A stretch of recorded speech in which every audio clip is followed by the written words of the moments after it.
Hope you will be fine. How are you? चलिए, ये current affairs की class है और शुरुआत करते हैं. ठीक है, हम 14-15 मई में चल रहे थे, उसी से आगे बढ़ते हैं.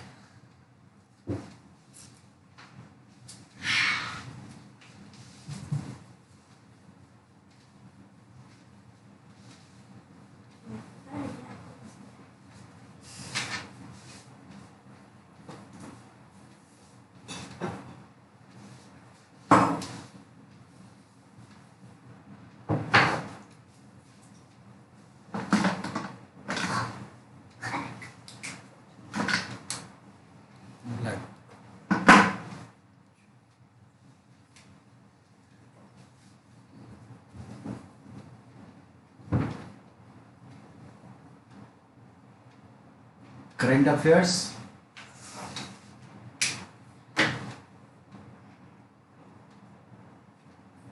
मई मंथ, और मई मंथ में चल रहा है 15 में. देखते हैं क्या क्या है.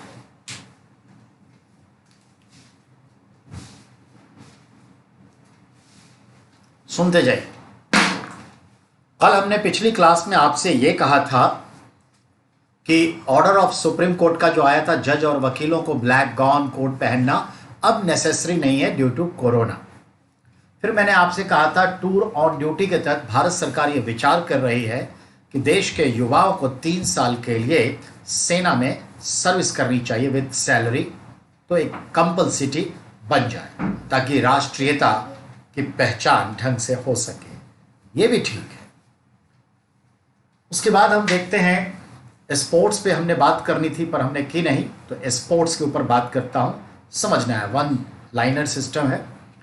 उत्तर प्रदेश होस्ट करने जा रहा है 11th edition of hockey women's competition in India 2021.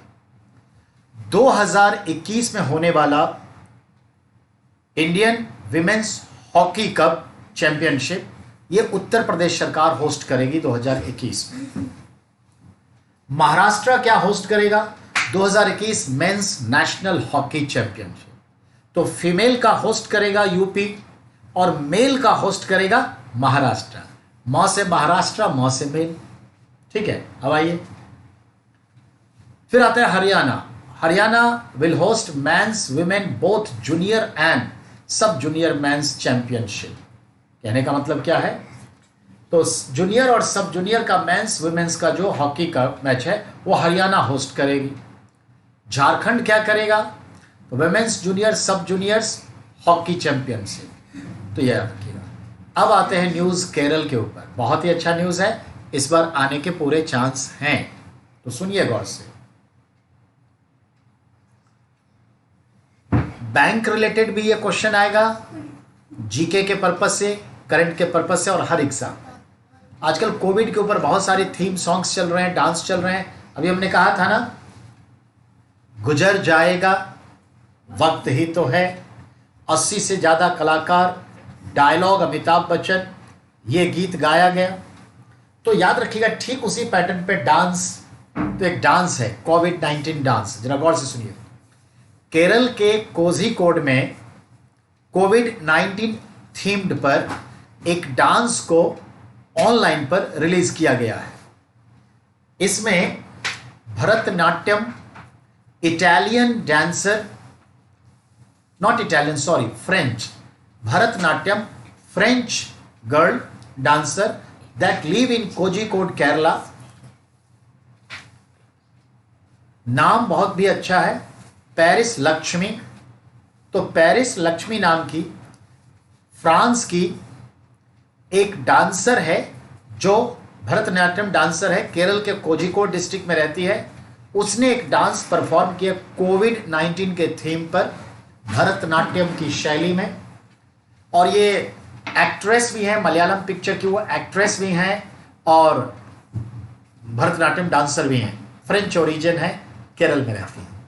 इसमें यह दिखाया है कि डांस की जो शुरुआत होती है भरतनाट्यम की शैली में, तो ये दिखाया कि कोरोना वायरस उस लड़की में या शरीर में प्रवेश किया है, तो उससे जो एयरिंग होती है, जो फीलिंग्स होती है, वो पूरा है। देखिएगा फेसबुक पे कोविड थीम डांस जरूर आएगा, या आप सीधा डालिएगा यूट्यूब पर पेरिस लक्ष्मी, ये डांस आपको दिखेगा। तो ये डांस आया है। याद रहे, इस डांस के संदर्भ में जो है नृत्य का आरंभ शरीर में कोरोना वायरस के प्रवेश से होता है। इसको जो सॉन्ग है, इस डांस का सॉन्ग लिखा है तमिल भाषा में, एक तमिलियन है, उन्होंने म्यूजिक जो दिया है मलेशिया के एक व्यक्ति हैं जिन्होंने म्यूजिक दिया है।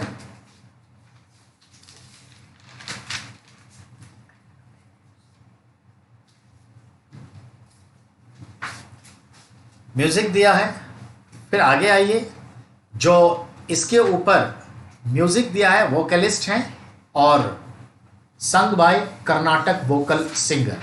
तो गाना को गाया है कर्नाटक वोकल सिंगर ने, म्यूजिक मलेशियन म्यूजिशियन ने, और गीत को लिखा है हमारे तमिल बंधु ने तमिल भाषा में। और ये जो आर्टिस्ट हैं वो डांस की है पेरिस लक्ष्मी, और इसे पब्लिश करने का जिम्मा एक तरह से देखें तो हमारे केरल के मोहनलाल हैं, एक्टर हैं, जिन्हें साउथ इंडिया का अमिताभ बच्चन कहा जाता है। रजनीकांत तो है ही, और ये भी जनाब है मोहनलाल को कहा जाता है। अब आइए, ये तो हो गया थीम डांस। अब ये वन लाइनर है। श्रीलंका में जो अभी 2018 में कुछ एथनिक वॉर हुए, कुछ जातीय हिंसा भड़क उठी थी, जिसमें जो है 100 से ज़्यादा लोग मारे गए थे। उसके पीछे रीज़न क्या था? फेसबुक ने कंट्रोल नहीं कर पाए ऐसे लोग और समुदाय को जिसने घृणा फैलाने का काम किया, कम्युनल राइट्स को फैलाने का काम किया। इस वजह से अभी फेसबुक ने श्रीलंका के प्रेसिडेंट से माफ़ी मांगा है कि हमारी गलती है। Apologises for role in Sri Lankan violence 2018, Facebook ने माफ़ी मांगी। बस वन लाइन है। अभी बेटा नाइजीरिया और नाइजर दो देश हैं अफ्रीका में। तो नाइजर में बोको हराम नाम का टेररिस्ट एक्टिविटीज़ चलता रहता है। तो ये बोको हराम मुस्लिम देश बनाना चाहते हैं, अरबियन वर्ल्ड बनाना चाहते हैं, और इनको बहुत लोग जो है पैसे देते हैं।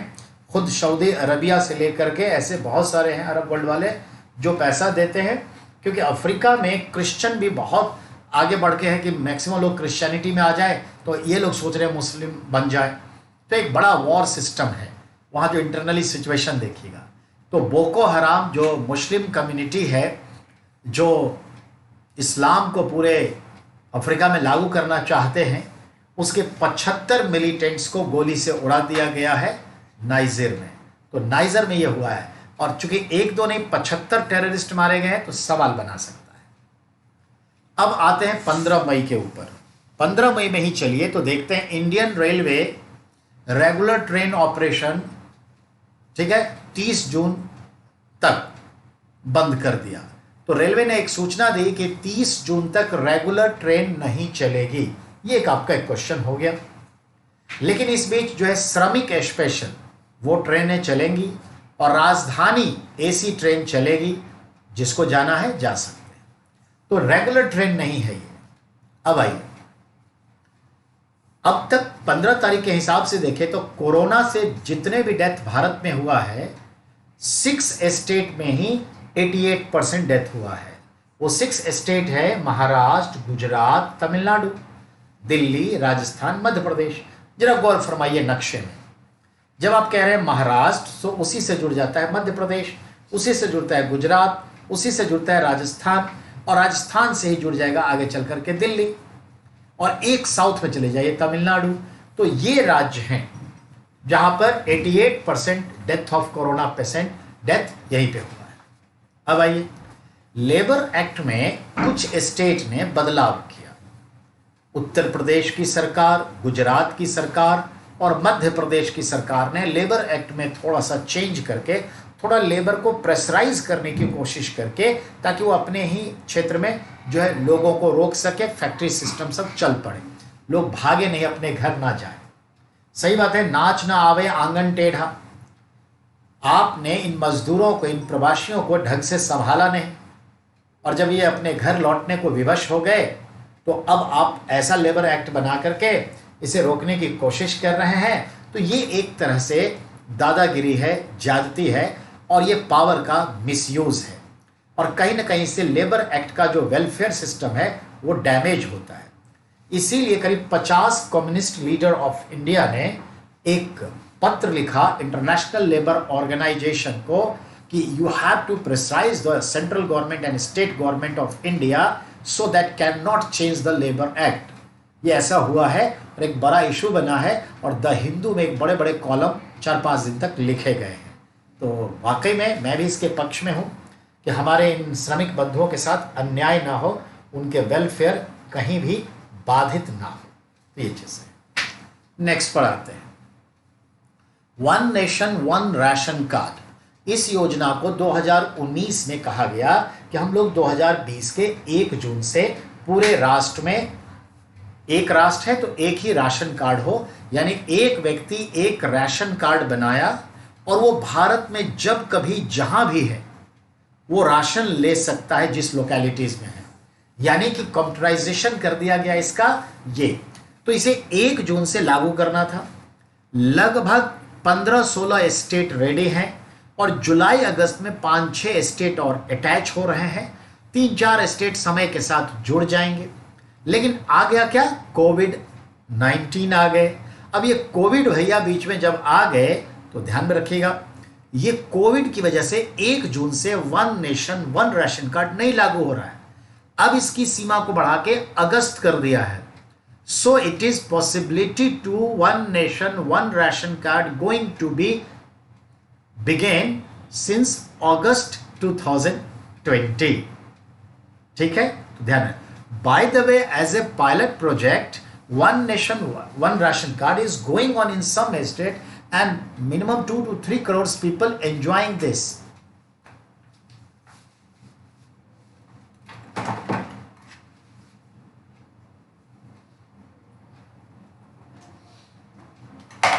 तो ये ध्यान में रखना है। अब बात को आगे बढ़ाएं। एनसीटी दिल्ली से न्यूज है, national capital territory Delhi. Next news है आपका, national capital territory Delhi, that is the union territory, it's name is NCT Delhi, it's capital is Delhi, while capital of India new Delhi. तो एनसीटी दिल्ली जो एक यूनियन टेरिटरी है, यहां के मुख्यमंत्री हैं हमारे कौन, मिस्टर अरविंद केजरीवाल। ठीक है, अरविंद केजरीवाल कहां से विधायक बने हैं, तो ये विधायक हैं न्यू दिल्ली से, और न्यू दिल्ली का अपना एक अलग म्यूनिसिपल कॉरपोरेशन है। New Delhi has on municipal corporation. तो रूल कहता है कि जिस म्यूनिसिपल कॉरपोरेशन का, न्यू दिल्ली म्यूनिसिपल कॉरपोरेशन का जो रूल है कि वहां का जो एमएलए होगा वो म्यूनिसिपल कॉरपोरेशन का एक मानद सदस्य होगा, ऑनरेरी मेंबर होगा। तो न्यू दिल्ली म्युनिसिपल कॉर्पोरेशन में 2 एरिया आते हैं, एक न्यू दिल्ली और एक होता है दिल्ली कैंट। तो दिल्ली कैंट के जो एमएलए हैं मिस्टर वीरेंद्र सिंह हैं, और न्यू दिल्ली एरिया के जो एमएलए हैं वो मिस्टर अरविंद केजरीवाल जी हैं। तो ये दोनों already knew Delhi municipal corporation के मेंबर होंगे, तो उस काउंसिल के मेंबर होंगे। तो ये काउंसिल के मेंबरशिप अभी लिए होंगे, ये न्यूज है। तो न्यू दिल्ली एनसीटी दिल्ली नगर पालिका परिषद के सदस्य के तौर पर शपथ लिया सीएम अरविंद केजरीवाल, और दिल्ली कैंट के एमएलए वीरेंद्र सिंह। शपथ दिलाया एनडीएमसी प्रमुख धर्मेंद्र ने। एनडीएमसी मतलब न्यू दिल्ली म्युनिसिपल कॉर्पोरेशन के जो चेयरमैन हैं मिस्टर धर्मेंद्र, उन्होंने केजरीवाल जी को शपथ दिलाया है। सवाल तो ऐसे आएगा, वर्तमान में अभी अभी अरविंद केजरीवाल जी ने शपथ लिया है, किसका? तो अब बताइएगा ना किसका? एनडीएमसी के मेंबरशिप का मानद सदस्य हो जाएगी। ठीक है, याद रखिएगा, याद रहेगा, ये क्वेश्चन बनेगा, टेक्निकल है। अब आते हैं प्रेसिडेंट ऑफ इंडिया की बात करें। ये क्या है प्रेसिडेंट ऑफ इंडिया?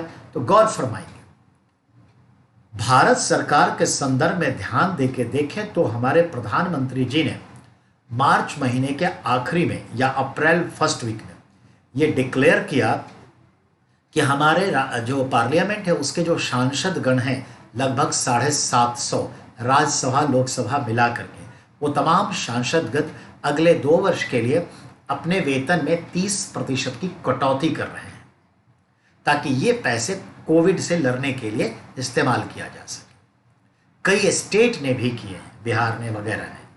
तो अपने आप अब मई मंथ में देखते हैं, 15 तारीख को न्यूज़ आता है जो 14 को हुआ, हमारे राष्ट्रपति श्री रामनाथ कोविंद ने खुद ब खुद संज्ञान एक्नॉलेज्ड लेते हुए अपने वेतन में 30% की कटौती कर दी है, तथा जो लिमोजिन कार अभी खरीदा जाने वाला था उसे टाल दिया गया है, और जो पेइंग गेस्ट के तौर पे, गेस्ट ऑफ ऑनर के तौर पे एट होम सिस्टम से कुछ अतिथि लोगों को अक्सर प्रणब दादा के समय से बुलाया जाता है, राष्ट्रपति भवन की सैर बाग बगीचे दिखाए जाते हैं, ऐसे बच्चे आते हैं, कुछ लिटरेचरिस्ट आते हैं, उपन्यासकार आते हैं, सोशल वर्कर्स आते हैं, उनको रखा जाता है कि राष्ट्रपति कोई बहुत बड़ी चीज़ नहीं है, वो आपके देश का लोकतांत्रिक व्यवस्था का हिस्सा है, आप लोग भी आइए जाइए, ऐसे होता है। तो कभी 50, कभी 30, कभी 40 अतिथि आते हैं, तो उस अतिथि की संख्या में कमी करने की बात कही गई है और खर्च वगैरह में भी कटौती की।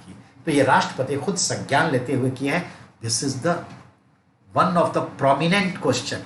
ये क्वेश्चन दिमाग में रखिएगा, बैंक से लेके IAS तक के एग्जाम में ये आएगा, ध्यान में रखना है, ठीक है। अब अगले पॉइंट पर आइए।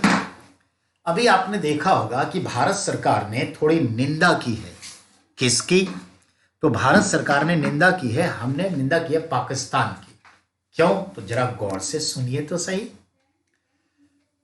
भारत ने पाकिस्तान सरकार की निंदा की है और कहा कि पाकिस्तान जो गिलगिट बाल्टिस्तान में डाइमर भाषा बैरेज बना रहा है, चीन की सरकारी कंपनी और पाकिस्तानी सेना की जो कमर्शियल यूनिट है, दोनों को संयुक्त रूप से जो 442 अरब रुपए का ठेका दिया है, वो हमारा क्षेत्र है, आप ये निर्माण कार्य नहीं करेंगे।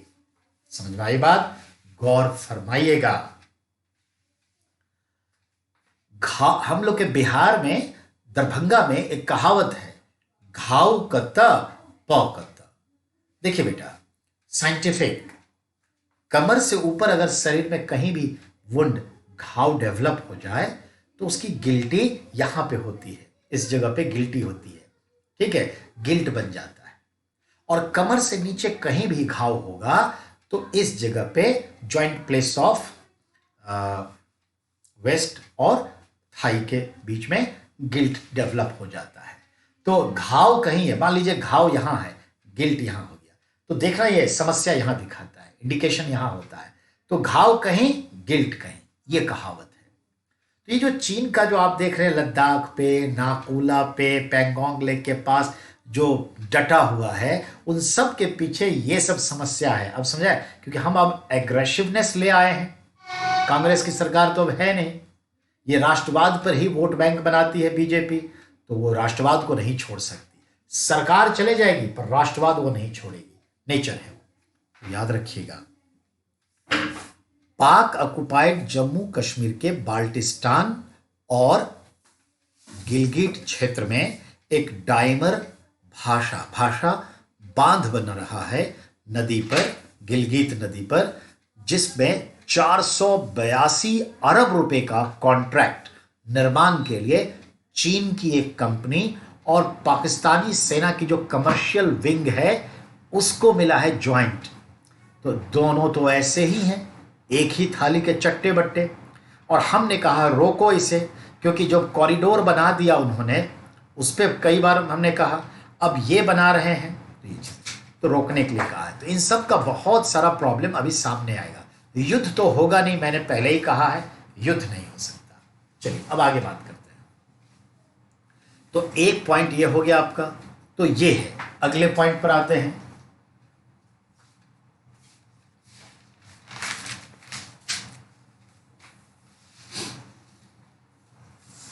अगले पॉइंट पर आइए।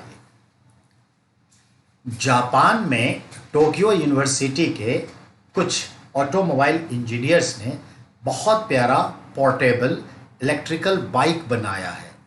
पोर्टेबल जो कहीं भी ढोया जा सके। आया था ना पोर्टेबल टीवी, तो जो कहीं भी पोर्ट किया जा सके, एक जगह से दूसरी जगह ले जाना आसान हो। तो ऐसा बाइक आया है जो लगभग 5.5 किलो वजन का है, यानी 12 पाउंड का है, फोल्डिंग सिस्टम में है, इलेक्ट्रिकल बाइक है और नाम इसका रखा है पोइमो बाइक। क्या नाम है? पोइमो बाइक। अब इसमें प्लास्टिक मेड है, एयर फिलिंग सिस्टम है, कुछ व्हील लगे हैं, एयर फिलिंग सिस्टम है, छोटा सा हैंडल है। अब जब भी उतरिए, प्लगिंग करिए, हवा भर दीजिए या बैटरी पे हवा भर दीजिए, गाड़ी फुल के बैठने लायक हो गया, हवा वाला घोड़ा की तरह, और कान पकड़ लीजिए और वो बाइक आपको जो है 15 किलोमीटर पर आवर के स्पीड से आपको घुमा देगी।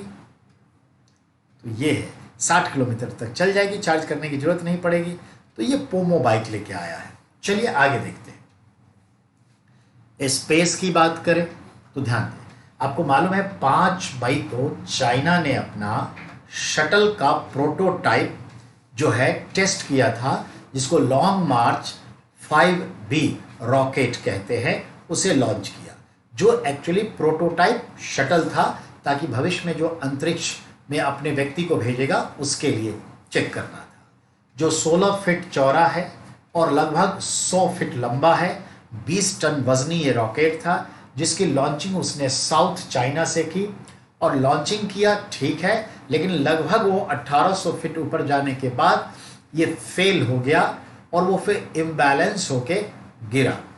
गिरने के क्रम में वह न्यूयॉर्क शहर के ऊपर से भी गुजरा और अंततः अटलांटिक ओशियन में गिर गया। अमेरिका की इस पर पूरी नज़र थी, छोड़े जाने से लेकर हर स्थिति में। अगर अमेरिका में गिरता तो इसका असर कुछ और भी होता, पर चलिए वो फेल रहा, अटलांटिक ओशन में गिरा।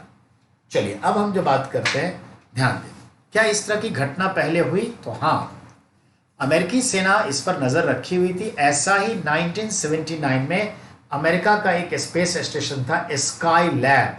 तो स्काई लैब भी जो है, हम अंतरिक्ष में एक स्टेशन बनाने के लिए प्लेटफॉर्म बनाए, लगभग 6 महीने टिका रहा, उसके बाद इम्बैलेंस हो गया।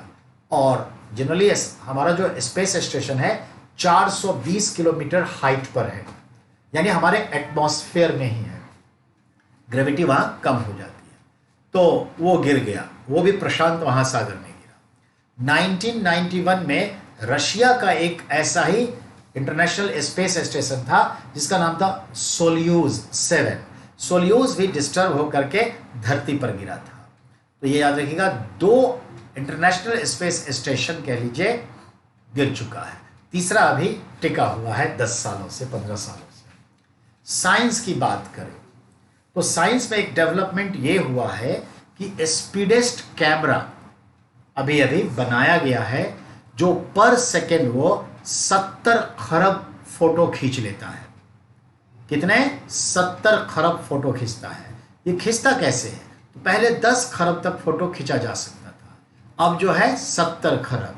तो कमाल की बात है। तो ये चीज़ है।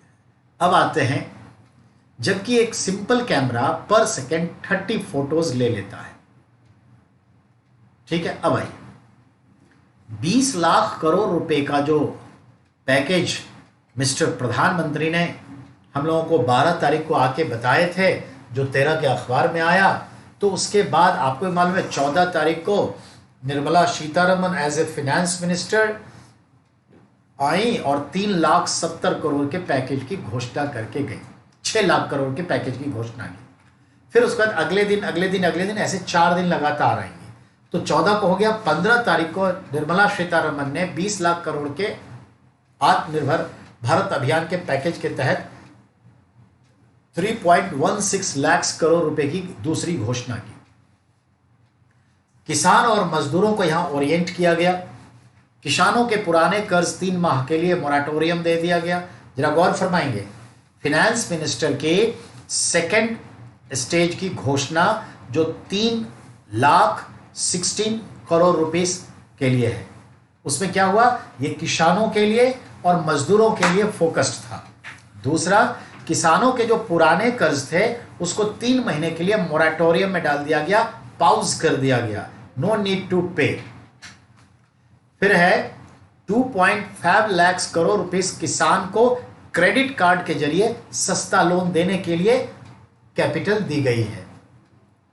30,000 करोड़ रुपीस का एक स्पेशल फंड किसानों के लिए दिया गया है, जिससे 3 करोड़ फार्मर्स को प्रॉफिट होगा, लाभ होगा। ये किसानों को रियायती दर पर 2 लाख करोड़ का कर्ज दिया जाएगा। एक्यूमुलेटली 2 लाख करोड़ रुपए का किसान को यानी चीप इंटरेस्ट रेट पे कर्ज दिया जाएगा, लोन दिया जाएगा।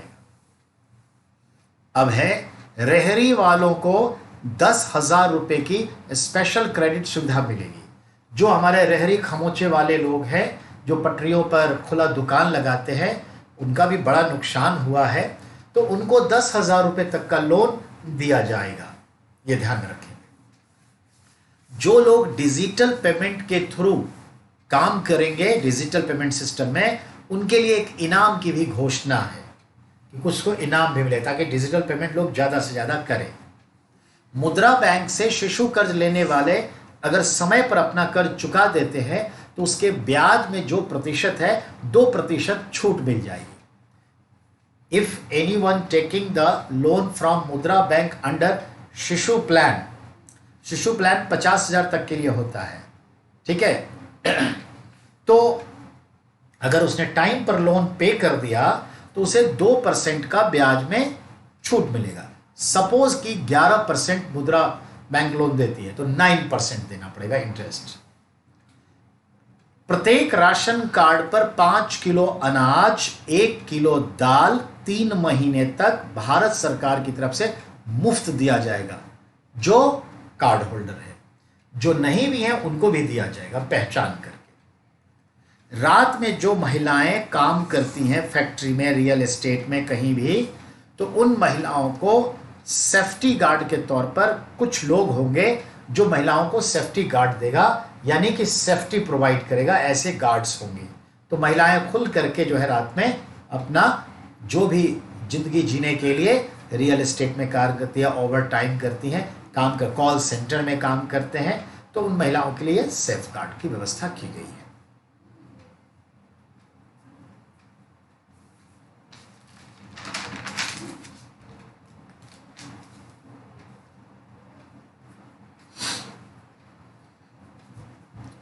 मध्यम आय वर्ग जिसकी वार्षिक आय 6 से लेकर 18 लाख के बीच में है, उसे क्रेडिट लिंक्ड सब्सिडी का लाभ मार्च 2021 तक मिलता रहेगा। क्रेडिट लिंक सब्सिडी एक योजना है जिसके तहत मिडिल क्लास पीपल जिनका इनकम 6 लाख से लेके 18 लाख के बीच में है, वो इस स्कीम का लाभ मार्च 2021 तक लेंगे, जो मार्च 31, 2020 को समाप्त हो रहा था। 6,000 crore rupees as a CAMPA fund for tree plantation, जो ग्रामीण और आदिवासी क्षेत्रों में प्लांट किया जाएगा। यानी ऐसे 6,000 करोड़ रुपए कैंपा फंड के तहत प्लांटेशन के लिए खर्च किया जाएगा, जो खास करके ग्रामीण क्षेत्रों और आदिवासी क्षेत्रों में रोजगार का सृजन करेगा। जो मजदूर हैं उनको 2 माह तक बिना राशन कार्ड मुफ्त खाद्यान्न उपलब्ध होगा। यानी those are labour have no ration card also getting the foods for 2 months from ration shop free of cost। कह रहे हैं भारत सरकार कि 7 करोड़ स्वैल कार्ड अब तक जारी किए गए हैं और भी जारी किए जाएंगे, क्योंकि खेतों का मिट्टी कैसा है उसके लिए कार्ड बन जाता है।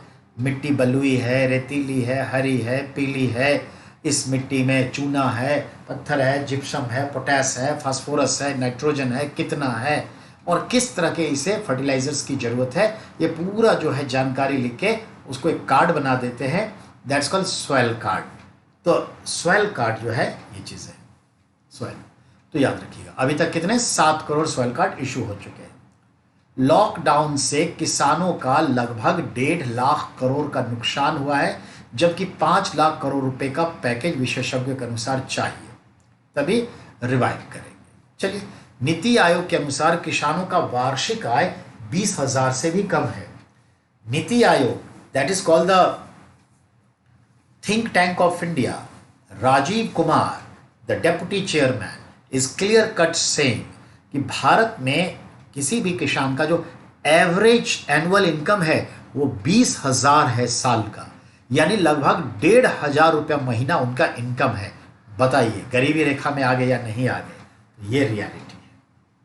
अब है कृषि क्षेत्र का एवं सहायक क्षेत्र का 2018-19 में जो ईयरली इकोनॉमिक ग्रोथ रेट रहा है वो 2.9, यानी कृषि और उससे जुड़े सहायक क्षेत्र का जो इकोनॉमिक ग्रोथ रहा है 2018-19 में वो 2.9 रहा है। इसको बढ़ाने की जरूरत है। अब आइए पोल्ट्री इंडस्ट्री। जो पोल्ट्री इंडस्ट्री है, मालूम है, आप समझ गए होंगे, मुर्गी पालन होती है, बकरी पालन होता है, बत्तख को पालन करते हैं, ठीक है, और कुछ और पालन करते हैं, एमू, ऑस्ट्रिच, ये सब होता है भारत में। तो एमू, ऑस्ट्रिच, मुर्गे, बत्तख, टर्की भी है ना एक पक्षी, इन सब का पालन करते हैं। तो पोल्ट्री इंडस्ट्री में 6 लाख लोग बेरोजगार हो गए कोविड की वजह से, और 2% इसका जीडीपी में हिस्सा है पोल्ट्री इंडस्ट्री का। 25,000 करोड़ रुपए का पोल्ट्री का नुकसान हुआ है इस इंडस्ट्री का। इसका बाजार 1.2 लाख करोड़ रुपए का है, और भारत में 50 लाख रेहड़ी पटरी वाले भी रहते हैं। मुद्रा शिशु योजना 50,000 तक इस हेतु 1,500 करोड़ रुपए का उपलब्ध कराया जाएगा, ठीक है, और इसमें ब्याज सहायता भी 1 से 12 महीने के लिए सरकार भर देगी, मुद्रा बैंक का ब्याज। कोई प्रोसेसिंग शुल्क नहीं लिया जाएगा अगर आप शिशु की तरफ से कर्ज लेते हैं तो। अब आइए, जो मुद्रा बैंक के तहत कर्ज दिया जाता है उसमें 75% लोन जो है फीमेल को दिया जाता है, और अब तक में जितने भी कर्ज दिए गए हैं शिशु ग्रेड में कर्ज 30% लोन शिशु ग्रेड में है। शिशु, किशोर, तरुण। शिशु मतलब बच्चा, किशोर मतलब यंग, और क्या कहते हैं, तरुण का मतलब मैच्योर्ड कह लीजिए। तो शिशु ग्रेड के तहत 50,000 तक का लोन मिलता है, किशोर के तहत 5 लाख तक का लोन मिलता है, और तरुण के तहत 10 लाख रुपए तक का लोन मिलता है। चलिए, अब तक 11 लाख करोड़ रुपए लोन के तौर पे दिए जा चुके हैं। अब आइए, हमारा जो ये तो हो गया, हमारा जो जम्मू कश्मीर है चेरी के प्रोडक्शन में नंबर 1 है इंडिया में। तो cherry production in India, it is Jammu Kashmir, 11,000 metric tonne 2020 में उत्पादन की संभावना है, ये ध्यान में रखना है। Now we have to be go 16 May. अब हम लोग 16 मई की बात करेंगे। याद रखना है, 15 मई खत्म, 16 मई पे आ जाइए। जैसा कि आप देखेंगे, एफएम पहली बार आई तो 6 लाख करोड़ रुपए की बात की, फिर 3.16 लाख करोड़ रुपए की बात की, और अब थर्ड डेज जब आई हैं तो 1.63 लाख करोड़ रुपए की बात की है। तो ध्यान रखिएगा, 15 मई को आई, 13 मई, 14 मई, 15 मई। 15 मई को Nirmala Sitharaman, our finance minister, ने 20 लाख करोड़ रुपए के भारत निर्माण अभियान के पैकेज के तहत 1.63 लाख करोड़ रुपए के पैकेज की बात की, और इसके लिए कहा कि this is for agriculture, animal husbandry, fisheries and dairy industry. तो देखिए, अब उन्होंने क्या क्या ली, कृषि भी लिया, पशुपालन भी लिया, मत्स्य पालन भी, और डेयरी। तो पशुपालन और डेयरी का तो बड़ा अच्छा संबंध है, कृषि का भी पशुपालन से संबंध है, और कृषि में ही मत्स्य पालन होता है, फिशरी। तो इन चारों के ऊपर 1.63 लाख करोड़ का फोकस रहा। कैसे? इस तीसरी किस्त में सर्वाधिक 1 lakh crore rupees goes to agriculture sectors infrastructure. कृषि क्षेत्र के आधारिक संरचनाओं के विकास के लिए 1 लाख करोड़ रुपए दिए गए, और इनमें से 1 लाख करोड़ रुपए के संदर्भ में 11 इंपॉर्टेंट पॉइंट्स डिक्लेयर किए गए कि इन 11 तरीकों से कृषि क्षेत्र में सुधार करना है, बुनियाद को मजबूत करना है। इसको कहा गया है 11 स्टेप, 11 कदम। तो जरा देखें कदम कौन कौन से हैं। तो कृषि इंफ्रास्ट्रक्चर को वैश्विक बनाना, कोल्ड स्टोरेज और ग्रेनरी तैयार करना। यानी बहुत सारे शीत गृह और ओपन होने हैं ताकि हमारे फसल प्रोसेस नहीं अगर पूरे होते हैं तो बर्बाद ना हो, कोल्ड स्टोरेज में लाइफ उसका आगे बढ़ जाए। और ग्रेनरी अनाज के भंडार को भी बढ़ाना होगा। तो ये चीज 11 कदम में दूसरा कदम कहा खाद्य प्रसंस्करण, फूड रिसोर्स। यानी हमारे देश में जो है देखा जाए तो लगभग 7 से 9% उत्पादन किए हुए अनाज चूहे खा जाते हैं, मायने रखता है। और 30% हमारे वेजिटेबल्स एंड फ्रूट्स जो है पेरिश, सड़ जाता है, फूड प्रोसेसिंग नहीं होता। पहले तो ज्यादा अच्छा था, पहले जमाने में गोभी वगैरह जो उत्पादन होता तो उस गोभी को लोग खाते भी और उसे सुखा करके रख देते, ड्राई वेजिटेबल्स। और जब बारिश का दिन होता, जब सब्जी नहीं होता, या जब गार्जियन को पैसे नहीं है कुछ बाजार से लाने के लिए, तो इसी सूखी हुई गोभी को लाते थे और गर्म पानी में बॉईल करके उसको, जैसे सफल का मटर होता है ना फ्रोजन, तो बॉईल कर देते, फिर उसकी सब्जी बना लेते। ऐसे ही करते थे चना के पत्तियों को, ये सब होता था। तो हम पहले तो कर लेते थे, अब ज्यादा ही अलग थलग हम हो गए। अब तो हर चीज हर मौसम में है, खा लेंगे, ये अंदाज आ गया। तो फूड प्रोसेसिंग होनी चाहिए और फूड प्रोसेसिंग यूनिट गांव के आसपास लगनी चाहिए। मैं तो मानता हूं फूड प्रोसेसिंग हर ब्लॉक लेवल पे, यानी तालुका यानी तहसील यानी जनपद लेवल पे फूड प्रोसेसिंग सेंटर होनी चाहिए और वहां पर काम लोकल लेवल को मिलना चाहिए। लोकल इज वोकल, उसी को मिलना चाहिए, ये चीज है। तो जिस एरिया में जिस चीज का उत्पादन होता है उससे रिलेटेड क्लस्टर बनाइए, उससे रिलेटेड कोल्ड स्टोरेज, और उसी से रिलेटेड क्या होना चाहिए, food processing plant.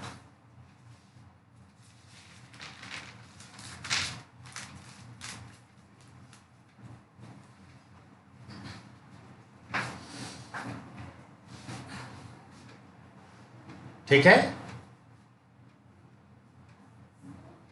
Just a minute.